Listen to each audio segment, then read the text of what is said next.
Olá, sejam bem-vindos! Começa agora a sua festança semanal de cultura brasileira. A história do forró vai animar nosso arrasta-pé de hoje. Luiz Gonzaga e outros mestres do gênero são estrelas que não poderiam faltar num programa como este, que, aliás, está uma verdadeira constelação. Veja nesse Almanaque Brasil Estelar, a magnífica passagem do cometa Halley. Uma viagem espacial em nossas quadras de vôlei. Uma estrela brilhante da nossa música popular. O homem que agregou estrelas à nossa bandeira. Os talentos de um maestro anos-luz à frente de seu tempo. E muitos outros corpos celestes que compõem a galáxia Almanaque Brasil. Um sopro divino que sobe pelos pés da gente e de repente se lança, sanfona fora até o coração do menino. Os versos de Gilberto Gil traduzem bem a emoção que toma conta da gente no baile de forró. Mas você sabe de onde vem toda essa riqueza?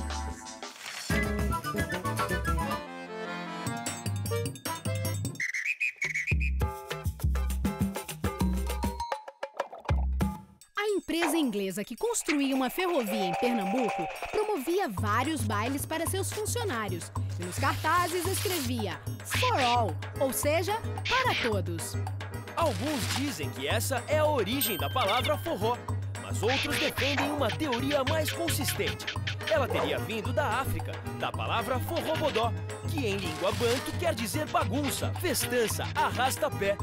Polêmicas à parte, o fato é que há séculos os ritmos que fazem parte dessa tradição, como xote, chachado, quadrilha, coco e baião, se espalharam do Nordeste para todo o Brasil e do Brasil para o mundo.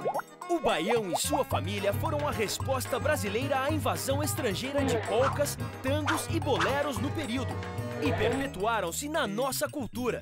A primeira música gravada com o nome forró foi Forró do Mané Vito, de Luiz Gonzaga e Zé Dantas, em 1949, com uma letra pra lá de belicosa.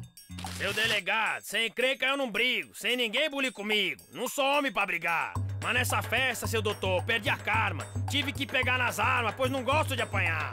Seguindo o exemplo, foram surgindo outros forrós, como forró em Limoeiro, forró em Caruaru, forró em Campina.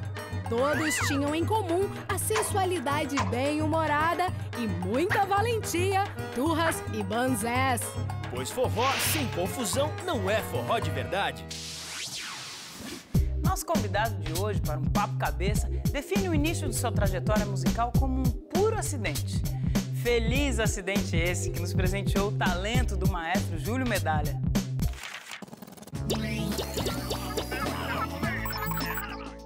A minha mãe era uma costureira, ela tinha uma tabuinha desse tamanho assim, ficava o dia inteiro ali com a agulha e a linha fazendo seus vestidos, vendendo para as grandes famílias de São Paulo e o rádio ligado o dia inteiro. No seu silêncio, ela ouvia aquelas sonoridades e toda aquela radiofonia riquíssima e provocadora.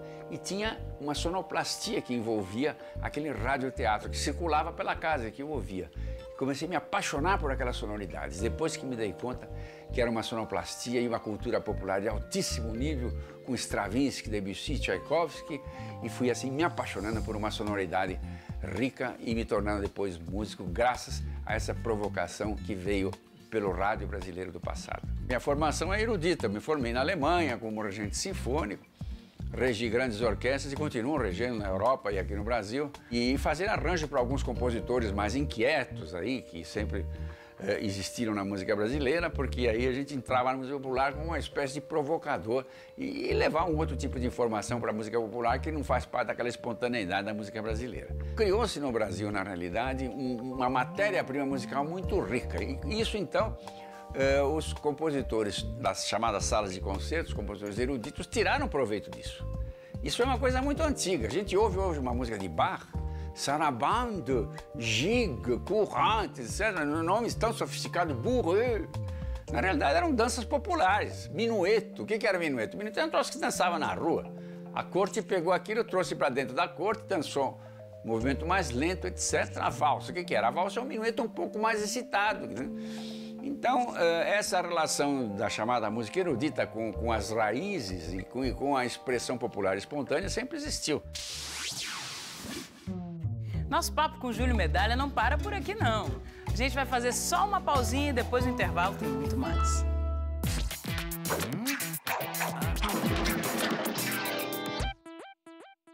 Hoje eu trouxe como desafio um trava-língua daqueles. Casa suja, chão sujo. Parece fácil, não é? Mas se você aumentar a velocidade, fica praticamente impossível. Quer ver? 1, 2, 3 e... Casa suja são sujos. São quem? São sujos. Chão sujo. Casa suja. Vai, casa suja, são suja. Vira. Por que você não fala rápido? Casa suja, chão sujo. Casa suja, chão sujo. Não errei não. Não errei não. Almanaquês não erra trava-língua, não. Tchau. Que é isso? Eu não errei não. Casa suja, chão sujo. Casa suja, chão sujo. Casa suja. Que errei agora.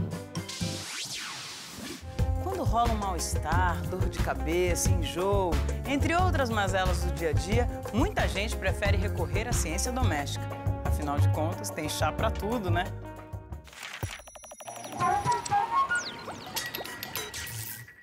O chá realmente é bom. A gente toma e se sente bem mesmo. Todos os chás usados pela população têm um efeito benéfico. Então tem o planta calmante, tem o planta digestiva, tem o planta analgésica. O jamaracaru e a disciplina, serve para o rins. O erva doce, para gases, para o estômago. O jatobá é para tosse. O rins é o chá do quebra-pedra. O quebra-pedra gosta de crescer em frestas de parede. Quando tem um rachadinho, ela cresce. E ela tem um sistema de raiz tão forte que ela vai crescendo e vai quebrando as pedras em volta. Daí ela chama quebra-pedra, não para o cálculo renal. A cura depende essencialmente do paciente, se ele vai seguir as orientações corretas para tomá-lo. A infusão é aquecer a água e não ferver. Não ferva, só esquenta, morre. Até ela chegar para uma temperatura de 40 graus no máximo. Mas é o seguinte, tem que fazer a dosagem certa, não é só chegar, comprar e levar. Igualmente como você pegar um vidro de antibiótico, você não vai poder virar ele todo de uma vez na boca. Tem chá pra tudo. Tem chá pra gastrite, chá pro fígado. Chá pra tudo que tem direito. É uma beleza. Ao ouvir a expressão Jornada nas Estrelas, a primeira coisa que vem à mente são as aventuras intergalácticas e homens de orelhas pontudas. Mas não é bem dessa jornada que eu tô falando, não.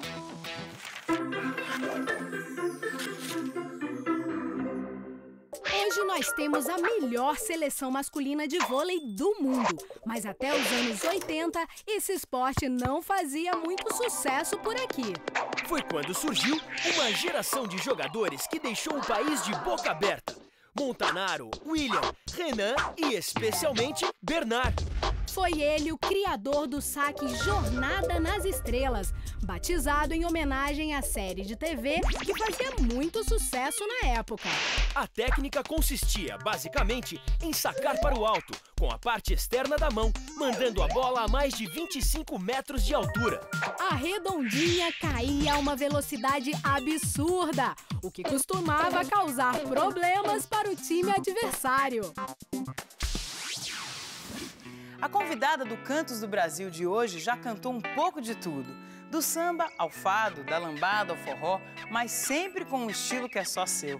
Maria de Fátima Palha de Figueiredo, a nossa Fafá de Belém.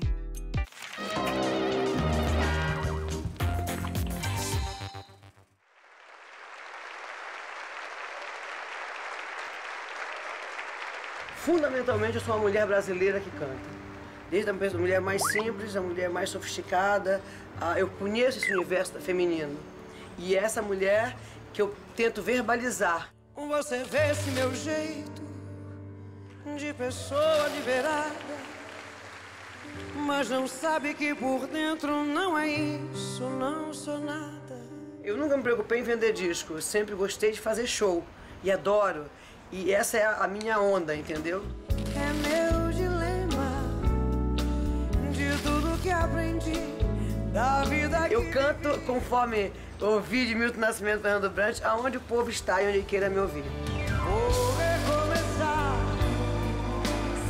vou tentar viver.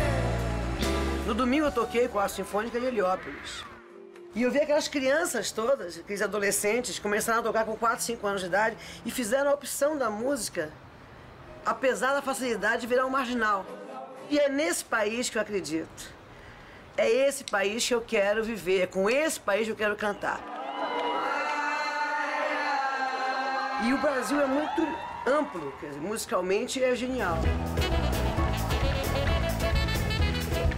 As ervas de limpeza, as ervas de proteção, os tucupis, os jambus, os cupuaçus, bacuris, que todos mais ou menos se parecem, mas não parecem, são os cheiros e sabores do Pará. Isso aqui tá muito bom, isso aqui tá muito bom, mas alguém pode estragar. Depois do intervalo, Fafá de Belém continua soltando a voz no Cantos do Brasil. Agora, você fica com o nosso infalível e exclusivo medidor de brasilidade.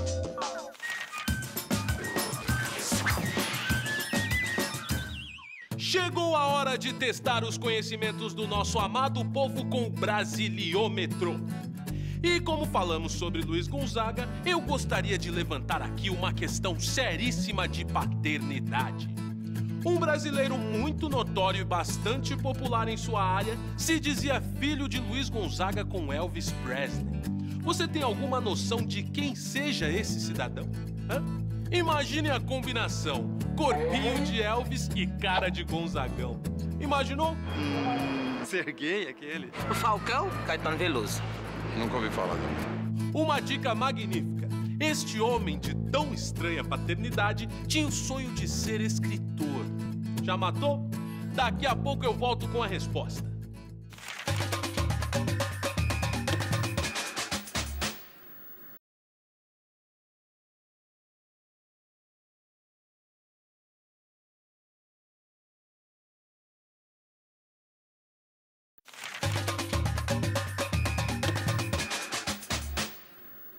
Bem-vindos de volta! Lembram-se do nosso desafio? Quem se proclamava filho de Luiz Gonzaga com Elvis Presley? Alternativa A, Itamar Franco. B, Raul Seixas. C, Genival Lacerda. Ou D, Zé Bonitinho. Uma mistura de Elvis Presley com Luiz Gonzaga. Quem? Então, Itamar. Raul Seixas. Não é o Raul Seixas? É ele. É isso aí! Alternativa B. B de maluco, beleza. B de Brasil. É o aprendiz de feiticeiro Raul Seixas, meu camarada. Clique Rá pra você. Raul Seixas era mesmo uma figura ímpar com suas teorias. Dizia não ter dúvidas de que Bob Marley criou o reggae ouvindo um disco de Gonzagão. Exageros à parte, o fato é que o forró e os ritmos nordestinos influenciaram muita gente. A origem das batidas do sertão, agreste e zona da mata, perde-se no tempo. O baião já existia como batida do violeiro, que espera a resposta do outro no repente. Ou como baiano, música e dança mestiça de mundos africanos e fados portugueses. Outras melodias, como a de Asa Branca, tinham raízes no folclore nordestino. É por isso que a máxima que Senhor disse um dia sobre o samba vale também para a nossa outra dinastia musical. Baião também é como passarinho, é de quem pegar. E a partir dos anos 40, os ritmos nordestinos pegaram mesmo. Passaram de regionais a nacionais. E contagiaram o Brasil inteiro. O resultado? Frutos cada vez mais saborosos. Caetano Veloso dizia que o baião era o lastro da tropicália, destacando que até mesmo a batida da bossa nova tinha influências do gênero. Muitos outros artistas fizeram coro. Entre os discípulos do forró nos anos 70, o cabelão era a marca registrada. O que levou a um comentário divertido do mestre Jackson do Pandeiro. Esse pessoal é cabeludo, mas não é cabra safado, não. Agora você vai curtir mais um pouquinho do nosso afinado papo cabeça com o maestro Júlio Medalha.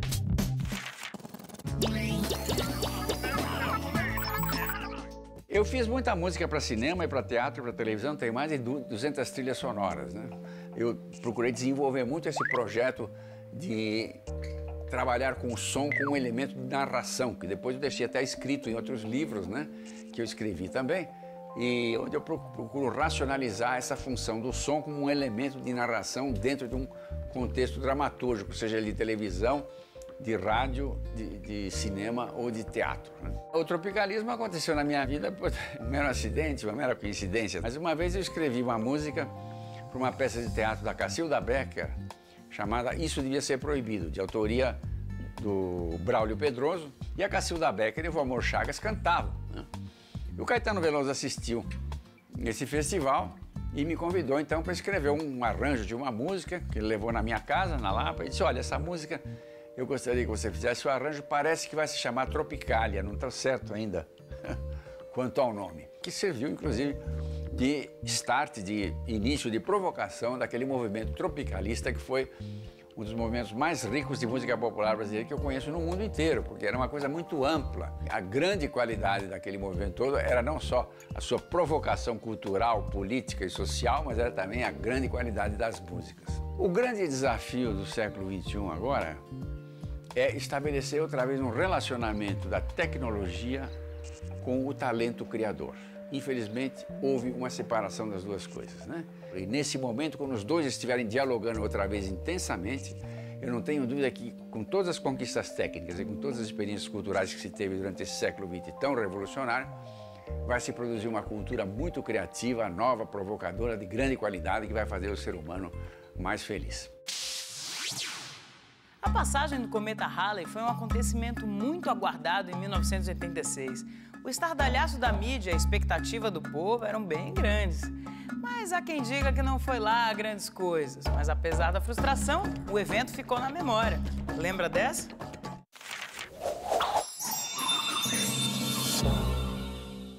Eu lembro que minha avó falava que era o fim do mundo. Foi muito alvoroço. Eu lembro que ele assustou um monte de gente, as pessoas ficavam com medo dele cair. Tanto que onde eu moro até hoje tem uma padaria com o nome Cometa Halley. Então, a gente ficava esperando quando vai ser o fim do mundo. Cadê? Ah, lá. Aí um dizia, eu vi, eu disse, eu não vi. E eu tentei, né, pra binóculo assim, sabe? Mas deu pra ver pouquinho, era noite, não era dia. E aí a gente ficou até 2 horas da manhã, eu lembro, eu e meu irmão, esperando o cometa passar pra ver se o mundo acabaria ou não.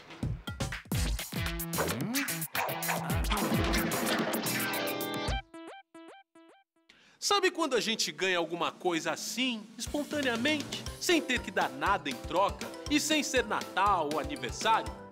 É bom ganhar as coisas de mão beijada, né? Mas sabe de onde veio essa curiosa expressão? Ela remonta ao século XIV, quando os monarcas europeus beijavam a gloriosa mão de sua santidade, o Papa. Logo depois, ofereciam à igreja ricas doações como terras, palácios e outros bens. Davam de quê? De mão beijada, amigo. Quem usou a expressão pela primeira vez foi o Papa Paulo IV, em 1555. Os papas aceitavam numa boa, né? Afinal, de cavalo dado não se olha os dentes. Mas essa é uma outra história de almanac. Aposto que aí na sua cidade tem uma rua, avenida ou praça com o nome do nosso ilustre brasileiro de hoje. Não é à toa, né? O sujeito expandiu o nosso território em 500 mil quilômetros e sem um só tiro.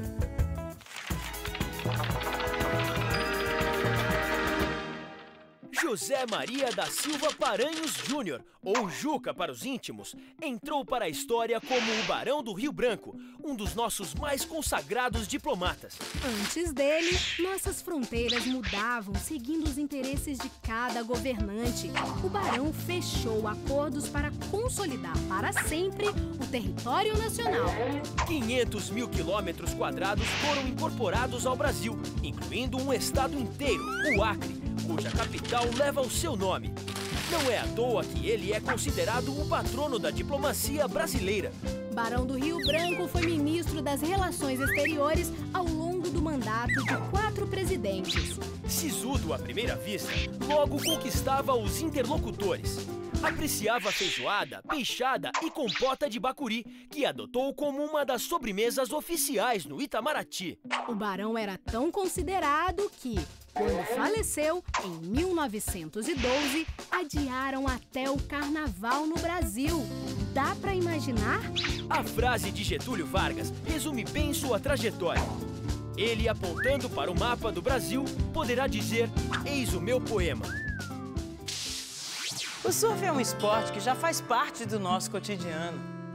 Você não precisa mais ir até a Califórnia para viver a vida sobre as ondas. E para ver como é que se faz uma prancha de surf, você não precisa nem se levantar do sofá.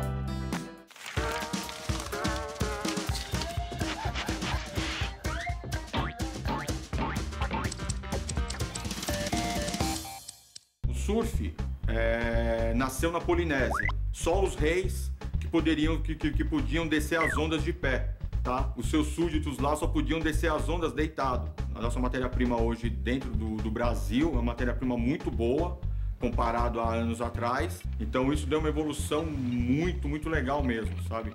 Tanto pra gente fabricar as pranchas, como pro próprio surfista ter essa prancha hoje com essa matéria-prima de ótima qualidade. O início de uma prancha começa com um bloco de poliuretano, tá? Onde o shaper fazendo a medição, tá? Do bloco, para poder depois ser jogado o outline em cima. Após riscar o outline, aí a prancha vem aqui para a máquina de perfil, para poder fazer o desbaste mais correto e deixar bem plano, né, a prancha. Após esse serviço, ele vai fazer o caimento de borda, para poder deixar a borda totalmente redonda. Após o término do shape, a prancha vai para a parte de pintura, que entra nessa parte de airbrush. Após a parte de pintura, vem a parte da laminação, tá? Feita com tecido de fibra de vidro e resina poliéster cristal.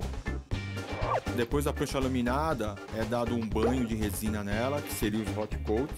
Depois dessa parte de hot coat aí, é colocada a parte de quilhas. Instalou as quilhas, vai para a parte de sand, tá? Que é a parte de lixa seca. Depois da parte de sand e a parte de lixa seca, a prancha volta de novo para a parte de laminação, é dado mais 2 banhos, que são os banhos de finish. E após esse banho de finish, vem a parte de lixa d'água ou polimento, aonde sua prancha está pronta para ir para o surf.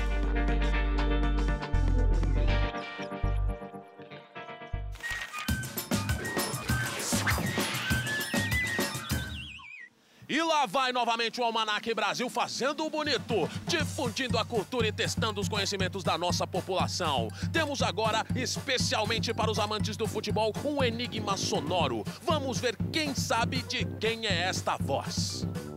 Sei lá, calça 40 e o Zé Bigode, como é que pode? Olhou no lance. Otávio Mesquita. Rivelino. Otávio Mesquita? Dá um chute, pode chutar. Pelé. Emílio Santiago. Tem a ver com futebol, mas não é o Pelé. Quem? Galvão Bueno. Não é o Galvão Bueno. Quem é essa voz? Netinho? É isso aí, mano. Você errou, não é o Netinho, não. Tem outro palpite? Luciano do Vale. Também é locutor. Vamos lá. Silvio Luiz. Silvio Luiz. A mulherada surpreendendo. É o Silvio Luiz. Foi ele. Mas se você foi pego na banheira de chinelinho e touca, não se apoquente. Na próxima você faz um gol de placa. Valeu! Agora, mais uma palhinha da nossa versátil Fafá de Belém.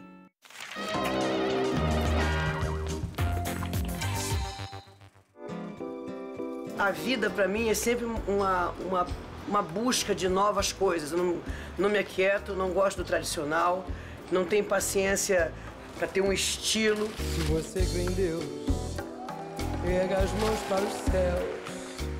Gravar o óbvio nunca foi a minha história.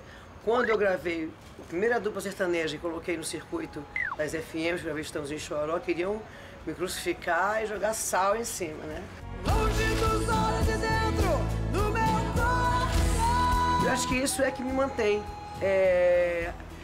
mantém curiosa, né? Curiosa. Essa é a minha... Eu sou uma menina curiosa. Até hoje, graças a Deus, passaram-se os anos, mas essa natureza continua. Na campanha das diretas, eu reencontrei um país que eu conhecia e o outro que eu não conhecia e só conhecia de ouvir falar. Eu via o Brasil que eu conheço, eu via tantas caras que eu via em comícios perdidos apostando que era possível uma democracia. De quem essa ira santa? Foram 35 comícios pelas diretas olhando o rosto de cada brasileiro, de cada estado do Brasil. Isso ficou marcado na minha alma, eu acho que na alma de todo brasileiro. Eles cobrem o Brasil. É o povo brasileiro! E assim como um cometa passando pelo céu estrelado, lá se vai mais um Almanac Brasil. Mas não se preocupe, porque semana que vem o programa passa novamente, trazendo só o bom e o melhor da cultura brasileira. Enquanto isso, estamos lá na internet com site, Twitter, YouTube, tudo mais que você tem direito. Até lá!